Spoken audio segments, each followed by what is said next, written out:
Welcome to the Thunder and Lightning Show. John the Son of Thunder here with Ryan the Retrograde. We have a lot of stuff to talk about today. It's been a busy week. And I guess I just want to start off, why don't we get straight to your point, the news that was overshadowed by everything else. Yeah, there was a lot of interesting things in the news the last week. You had, and I don't think we got to discuss these at all, maybe briefly, is you had Dan Burke, who was the former head of EWTN News. He had the corona. He was in the intensive care unit. He was on a ventilator. He could have died. And he recovered from that almost miraculously. And he appeared on the Taylor Marshall show. And he appeared on the John Henry Weston show. And he discussed with these guys and talked about what message he kind of got from God when he was out in the induced state that he was in of semi-consciousness with the corona. And he said that he was made to understand that the coronavirus is a punishment because we are sacrilegiously receiving the Holy Communion, and we're treating the Holy Eucharist with contempt by receiving Holy Communion in the hands. And we're letting particles are falling down, they're getting trampled underfoot. And then, as I said, the sacrilegious reception of Holy Communion with the divorced and the remarried, with the number of people in mortal sin who just show up, the people who aren't keeping a fast, the people who are living a LGBT homosexual lifestyle. So all these things, there's just a sacrilege upon sacrilege, and nobody's doing anything about it.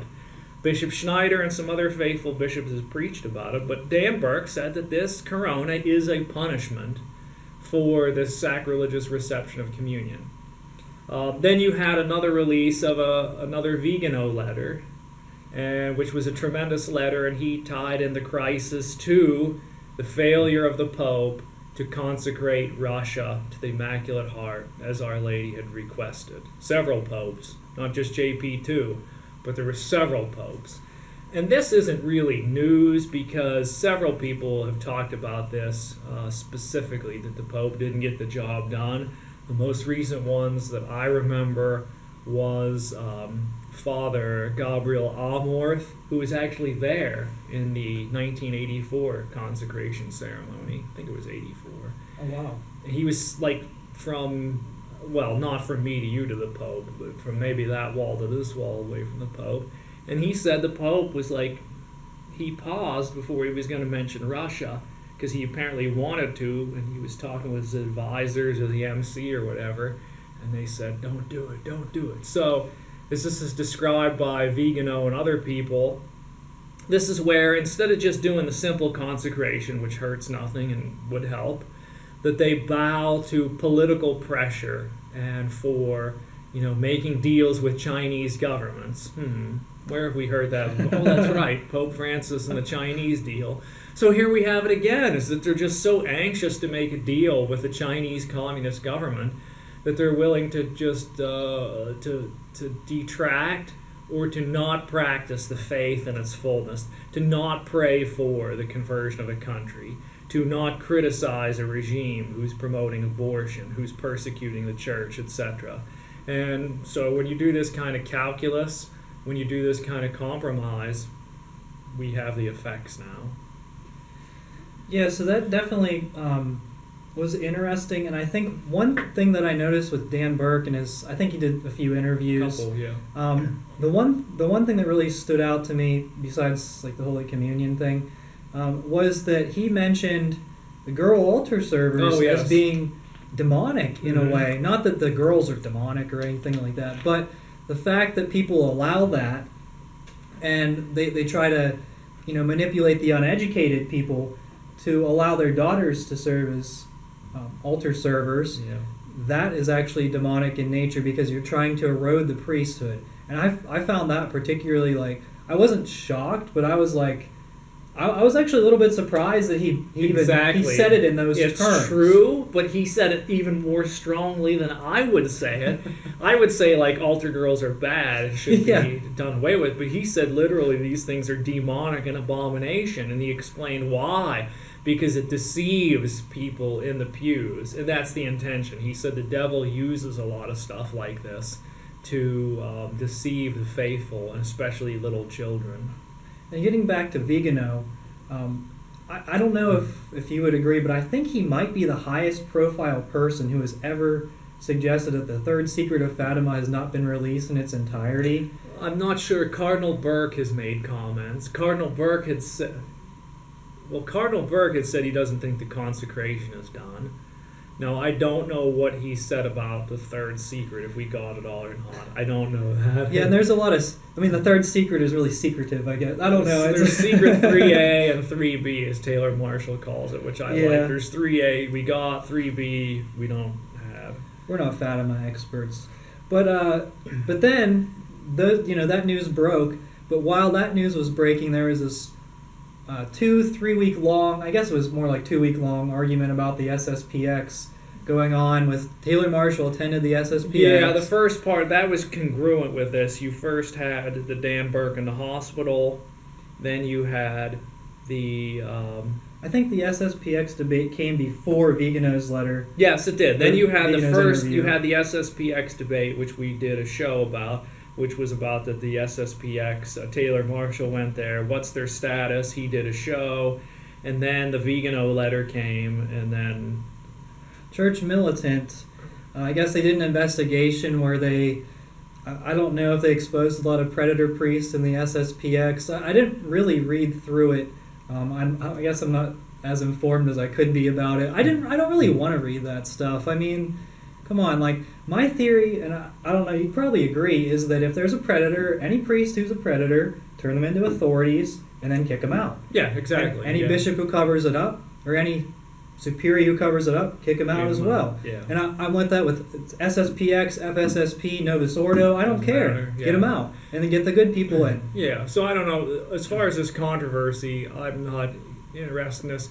This goes back to, remember when Cardinal Pell was convicted and went to jail, and everybody made a big deal out about this, and I never had any opinion because I said, I'm not an expert, I haven't looked at the evidence, I'm not a juror. I have no idea whether Cardinal Pell molested or didn't molest.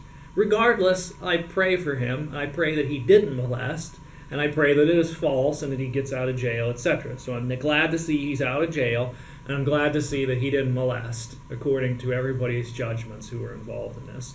Similarly, with any priest who's accused, I say, boy, I hope that's untrue. I hope this is a false allegation. I hope there's a trial. I hope he's acquitted, etc., etc. So, with that respect, if some guys in the SSPX are accused, I say, oh, this is terrible. I hope it's false. I hope it goes to a trial and everything is disproven. But if it's true, well, in my opinion, it remains the same. You follow the canon law. Anybody who molests is out, dismissed from the clerical state. They should go to prison, okay? And anybody who aided and abetted them in their molesting or the cover-up should be out or severely sanctioned, depending on exactly how much they knew and what level of authority they were. So they should be out, and they should be handed over to the authorities for prosecution to go to jail. And that's it. So I don't care who does it, whether it's Novus Ordo, Diocesan, SSPX, Sedevacantist, Eastern Orthodox, Buddhist, Hindu, Muslim, Anglican. It doesn't matter. Anybody who molests, get them out of there and send them to prison. Lock them up, yeah. But I guess what surprised me the most about that was the reaction. So Church Militant, obviously, it was very obvious that they released this information based on the fact that Taylor Marshall had been attending an SSPX church. Yeah. And it's their attempt to try to control the narrative. Yes. But then whenever they released this information, people like Tim Gordon and his brother Dave jumped on their bandwagon and they said, see, we told you the SSPX are bad. And I was like, yeah. I don't think that really correlates, because then under that logic you wouldn't attend the Novus Ordo church either. At all, especially if you want to talk about molesters. Okay, look at the Novus Ordo dioceses, all right?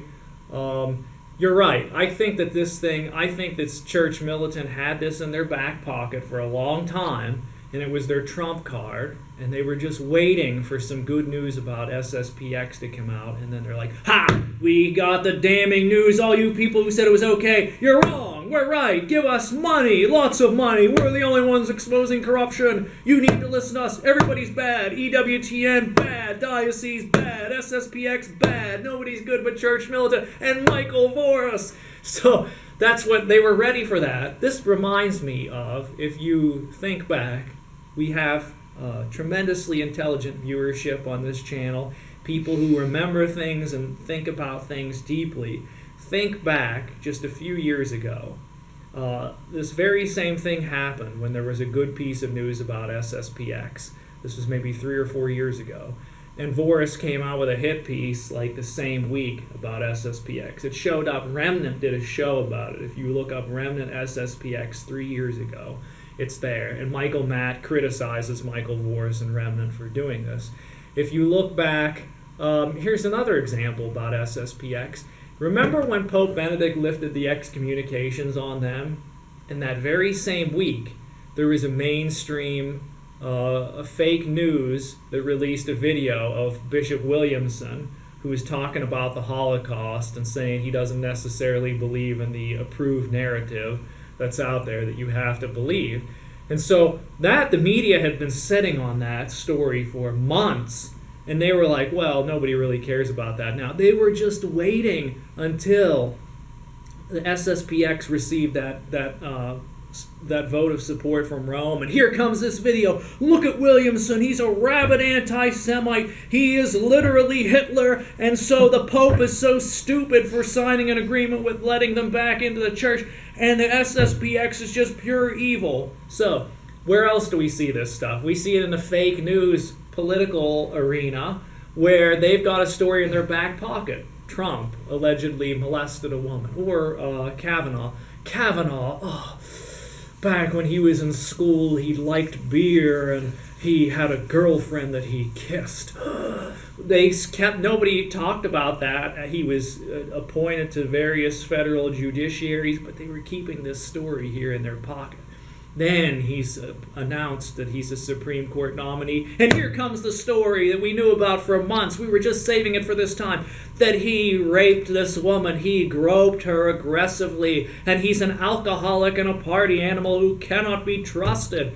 So, if you're smart, as our viewers are, you see this pattern of behavior, this gotcha fake news, and so they're just holding on to these stories and waiting to release them at an opportune time. This is the kind of stuff that the devil does, okay?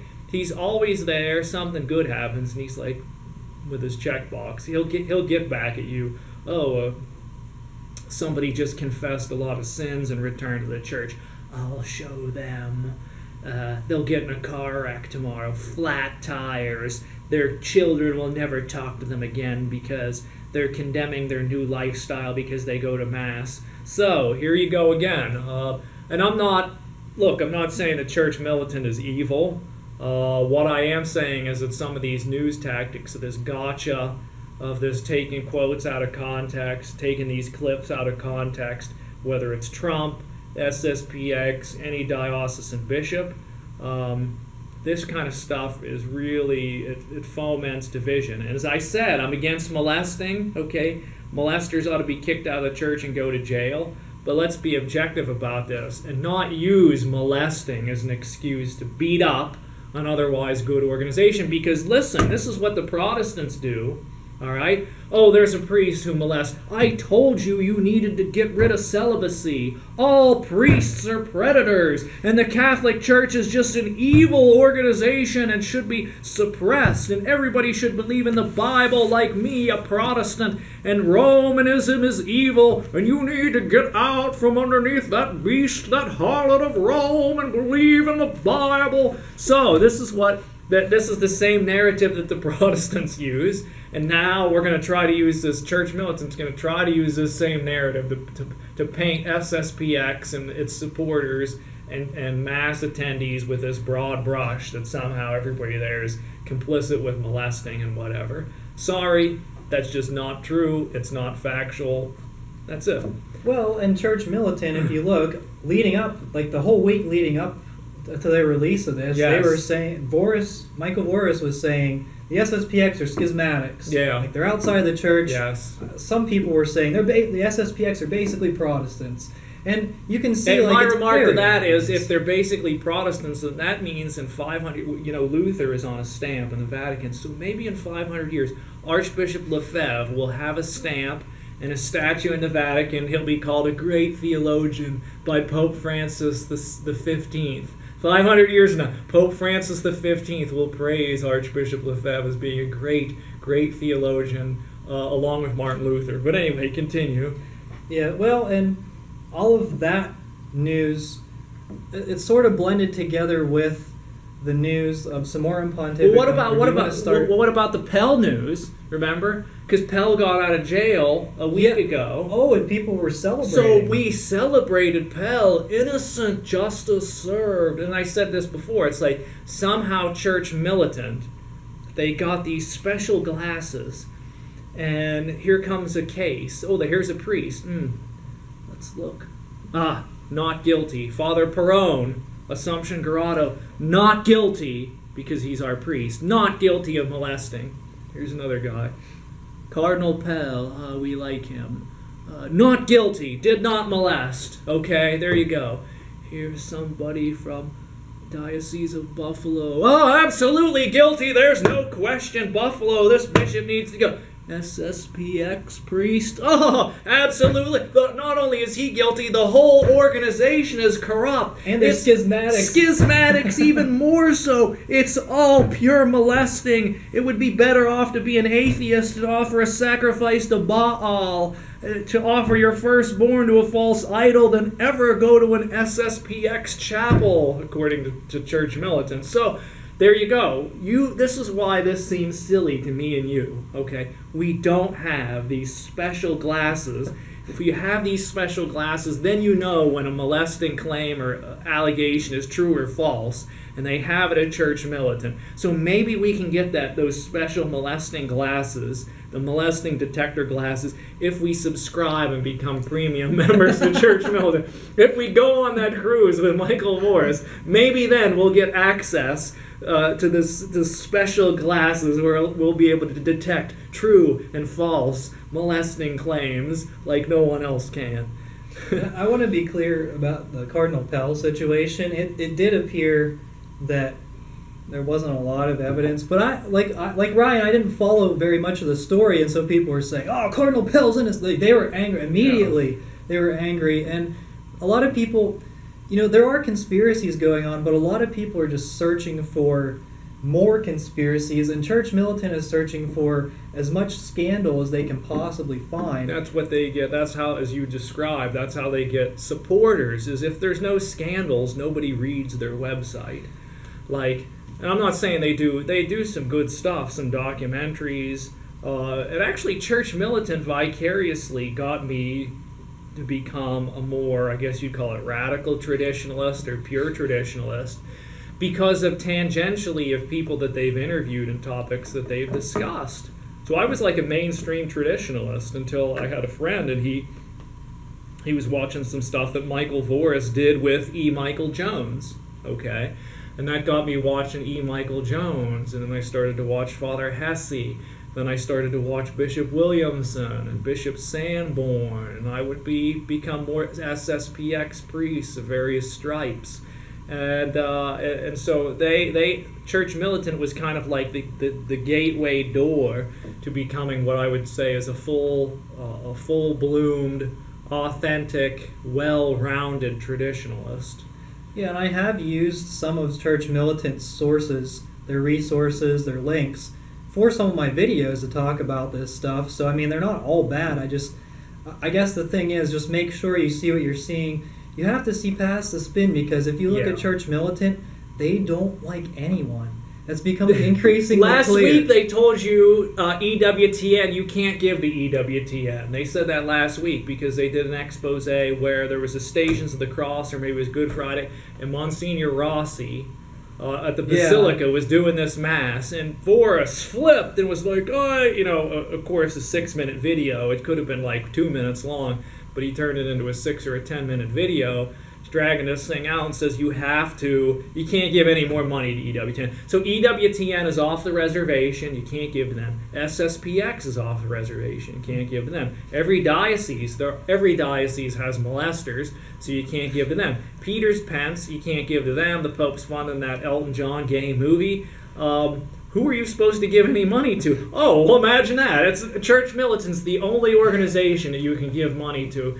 because as even they mentioned before with the Father McLucas thing that happened a year ago. See, he was with SSPX and Fraternity St. Peter, but he kissed a woman, or I don't know, who knows what happened. It's all secretive. He's suspended now. So, Fraternity of St. Peter, somebody bad did something there. So you can't, again, the only person you can give money to is Church Militant. They're untainted. They're untainted by molesting. Of course, if you were to look into people's backgrounds, then you would find a veritable gold mine of accusations that you could make about the people at Church Militant. And I won't go into any of that. No. But just go look at, this is, E. Michael Jones has pointed this out. He said, why is Michael Voris so concerned about this kind of stuff? And by the way, E. Michael Jones, I was critical of him before because he attacked Michael Voris about digging into dirt. And E. Michael Jones made his start actually digging into dirt. E. Michael Jones wrote a book about corruption at Notre Dame University. I think he also did a book, it may have been about the Archdiocese of Philadelphia, but certainly he did an expose about Notre Dame and how much sexual improprieties, LGBTQA, bad things were going on there.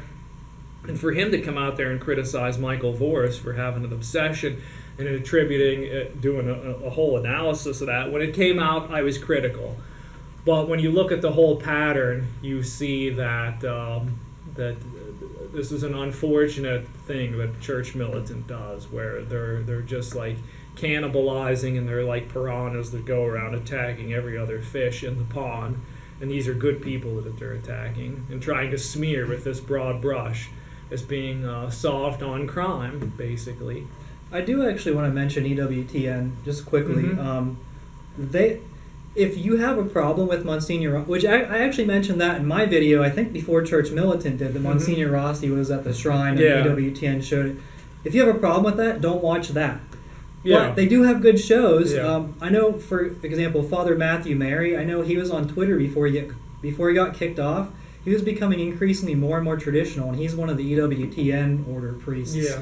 And EWTN has masses where they have a lot of Latin in their masses, and a lot of sacred music. So I think it's sort of one of those things dragging people slowly towards the traditional Latin Mass. So it's not all bad, and Raymond Arroyo is awesome. And the He's papal particularly policy, awesome. yeah. So you can't paint a bad brush and say EWTN's completely corrupt. I mean, even Dan Burke, who we just mentioned earlier in the show, he in his interview with Taylor Marshall and John Henry Weston said, he said EWTN's getting a lot of heat. But I think it's unjustified. It's not perfect, but there's a lot of good people and good things going on at EWTN. And I owe my conversion, more or less, to EWTN, because I used to watch Mother Angelica, and that was the only outlet. Now, I understand things have changed now, but, I mean, they're on regular TV, and they do produce good programming on there, so... Well, and the stuff Mother Angelica was saying way back when, it's saying, wow, she was kind of a prophet. Yes, she was, yeah. So, all right, well, we're going to cut this short, and for the next episode, stay tuned, and we're going to continue this. Thank you.